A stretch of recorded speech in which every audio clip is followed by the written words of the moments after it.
Okay, so boom! The scene kicks off with Itachi and Kisame strategizing on how they can get their hands on Naruto. Now, as simple as the objective might sound, the mission becomes 1,000 times harder when you take into account that Naruto is currently under the close eye of one of the legendary Sannin himself, Jiraiya. As talented as Itachi is, he knows that if he goes head to head with Jiraiya, the likelihood of them both ending up dead is very high. What? Are you crazy? Itachi could beat any shinobi he wants, let alone Jiraiya. Actually, buddy, no, he can't. I'm not even hating. The man said it himself. Look. If we faced each other, both of us would be killed. See? Exactly. So all the Itachi Glazers, please put the pitchforks down. Kisame then strongly agrees and says that facing him would only drag the Uchiha name through the mud. But I wish I was there to interject, cause what is Fishstick talking about? Forget the mud, the Uchiha name has been dragged in gallons of blood. Are we forgetting that this man massacred his whole family? We then cut to a small room in the Leaf, where Guy Sensei and Asuma are gossiping about Itachi's whereabouts and the last time that he infiltrated the Leaf. But their conversation was quickly interrupted when Sasuke barges in the room like he owns the place. This nigga talking about some, why is Kakashi asleep? And why is this room full of Jonin? What are you doing? What the hell is going on here? That boy got some nerve. You think I could have barged in and interrupted a conversation of adults when I was that age? My mother would have sent me out that room with 19 lashes and a concussion. She do not play that. They all try to act normal as if nothing is going on. But this Nimrod bust into the room talking about something. Hey, is it true that Itachi has returned? That he's come here to get Naruto? Brother, are you serious? Read the room. This is that same IQ that helped Asuma get packed up. I'm already knowing. There is no brain up there, just a hamster running on a wheel, huh? Sasuke of course hears that and his eyes begin to widen. That PTSD from his parents' blood getting spilled like some apple juice is in full effect. Inevitably, he storms out the room and begins his quest to find Naruto. He first goes to check his room, but it just so happens that Sakura was leaving just as he was about to enter. He hastily asks her where he went, but unfortunately for him, she does not know. She in front of him talking about some, I just came here to drop off some sweets. But Sasuke did not care about any extra information, because as soon as she told him that she doesn't know where he's at, that boy peeled off like a banana peel. He wastes no time and sets his sight on the next destination, which of course is Ichiraku Ramen. That's low-key sad that Sasuke knows those are the only two places he could be at, eating food or in his room. What a loser. He got no hoes, no friends, no family. Hold on, why that kind of sound like me though? Sasuke finally reaches Ichiraku Ramen and demands to know if he's seen Naruto. After a couple more questions, he finally gives Sasuke the drop on Naruto and Jiraiya, so of course he chases after them. We then cut to Jiraiya and Naruto touching down in a tiny town outside the village, and boy is this town absurd, because tell me why the first thing Naruto sees when he looks to his right is a bald naked man bent over with his raw booty cheeks exposed while holding a lighter over a dog. Someone gotta explain this to me, cause I'm trying my best to be respectful. Is this a cultural thing? Like what's going on? Jiraiya and Naruto decide that they're gonna spend the night here, so they pick out a tavern to stay at. But just as they're getting comfortable, this fine ass little lady walks right past them, giving Jiraiya all the right cues, and immediately they start turning up. I'm not gonna lie, this junk right here had me weak. Look at how geek this man is, out here doing high knees for those. I can't clown him too hard though. It is honestly just human nature for men to get geeked and show out for fine women, and I am no outlier. You best believe if I'm at a function and Lauren London pulls up, I'm hitting every dance move I know with maximum intensity. Quit playing with me. Jiraiya quickly ditches Naruto and leaves him to train by himself in his room, and eventually Sasuke touches down in the town, and after asking a few more questions, he's able to locate Naruto's whereabouts. He hastily knocks on the door praying that he's not too late, but once the door opens, we see this T-move version of Naruto and Jiraiya staring up at him. Now I was very confused because right after Sasuke knocked on that door, Naruto received a knock too, but when Naruto answered, he was met with the presence of a much stronger Uchiha.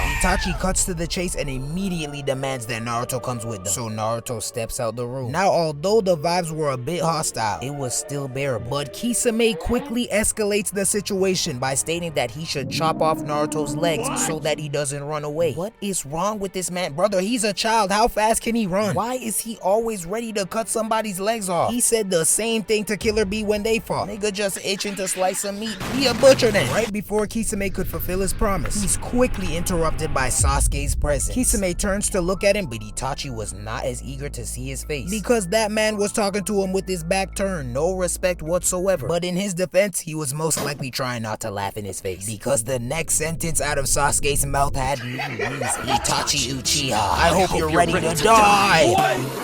Hey, stop it, bro. You are not like that yet. Nonetheless, Itachi takes his challenge and finally turns around, and that's when they both kick their Sharingans into gear. Sasuke proceeds to finish off his speech, which was halfway decent, but it didn't really hit for me. But he's talking about he's lived all his life fostering his hatred like he's been hating this man for a good few decades. All my life. Nigga, you're still a baby. There is not one hair strand under those armpits. Sit down. Sasuke then begins to boot up his Chidori and drag it across the wall while running towards Itachi, which, by the way, was very unnecessary. Hopefully this tavern got insurance, cause what the f. He finally reaches Itachi and extends his arm out to hit him in his stomach, but Itachi, with the flick of his wrist, deflects the blow with ease.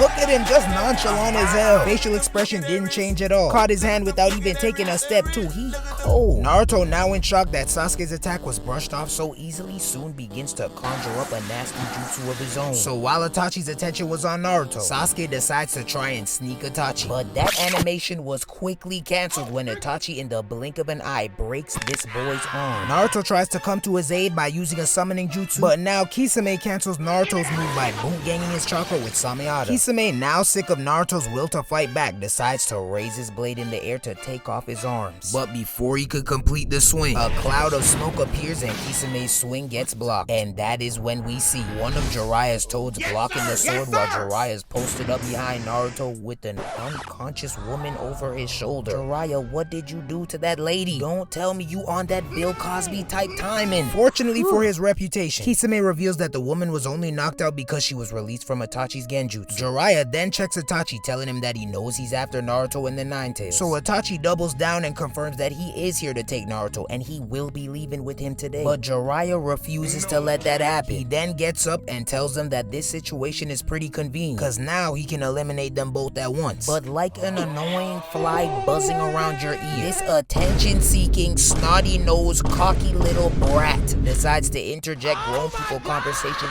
yet again. He talking about some Stay out of this. The only one who's going to eliminate him is me. nigga, you can barely even stand. You swaying like my uncle off his 8 shot of Don Julio. Please rest. Itachi then hits him with a rude side eye and tells him that he has no interest in him right now. But this boy gets up and yells, Well, get interested! Sasuke, bro.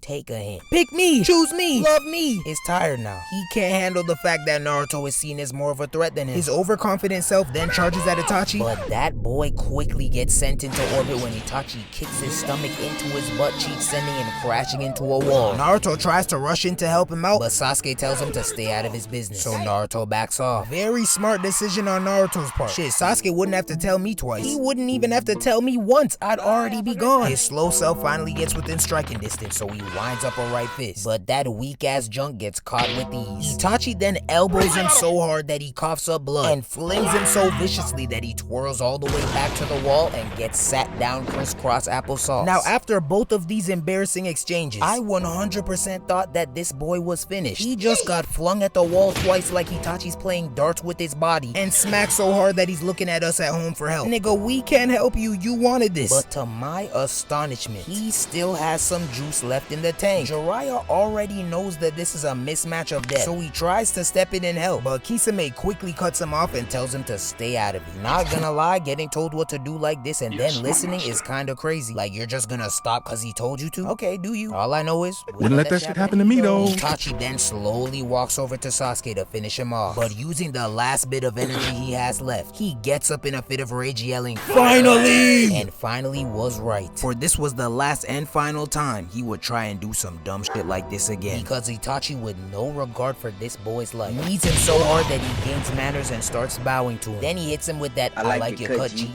Neck shot to the dome. He then knees him again, except this time on his chin, which sent him levitating in the air. And now Itachi's just toying with this boy. My heart and prayers go out to all of y'all with older brothers, man. They really have no regard for younger sibling lives. Y'all truly deserve better. And trust me, I would know. I am the oldest brother, so I do the tormenting. Just be tossing them around like ragdoll, straight foul. But Itachi is taking older brother beatdowns to another level. He punches Sasuke in the stomach again, but this time he collapses to the ground. Peep how Itachi held the follow through too. Lord have mercy, this man is a menace. And look how Sasuke's head bounced off the ground like a basketball. But he didn't even blink, he is going through it. Itachi then drapes him up by his collar like a middle school bully, and then he starts talking that smack. This man says, "You're still too weak. You don't have enough hate.